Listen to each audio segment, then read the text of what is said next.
السلام عليكم. حبينا نتكلم النهارده على شيء مهم جدا والا وهو ماتش العوده ما بين الاهلي والوداد. انا عايز افهم سر التاثير السلبي اللي موجود في الروح والنمط وكل شيء موجود في الشارع الاهلاوي. ليه؟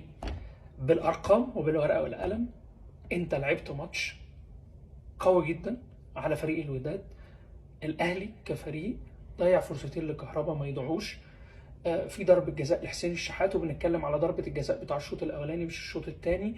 وفي كورة يستحق الطرد كانت تغير مسير اللقاء 100%، وهي كانت رايحة بجون أصلا، اللي هي كورة يحيى عطية الله. فدي ضربة مزدوجة كان التحكيم مجامل فيها فريق الوداد.